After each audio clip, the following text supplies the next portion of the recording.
দা, গোবিন্দদা, আমায় আমায় আমায় বাঁচান, গোবিন্দদা, আমায় বাঁচান। বসো বসো বসো বসো। মানে কথা, আমি মরে যাবো। এই তোমার আবার কি হলো? এই তো এই তো নগদ 15,000 টাকা সমেত একটা ছিনতাইবাজকে হাতে নাতে ধরেছিলাম। হাতে নাতে। হরে কৃষ্ণ।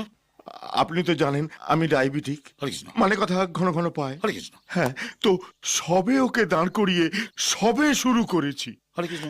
এমন সময় চোরটা দিয়েছু। হরে কৃষ্ণ। তখন আমি চোরটাকে ধরবো না নিজেরটাকে ছাড়বো, এই কনফিউশনে চোরটা যে কোথায় হাফিজ হয়ে গেল। হরে কৃষ্ণ। দাদা, আজকের বাজারে কোনো চোরকেও বিশ্বাস করা না যায় না, না। হরে কৃষ্ণ।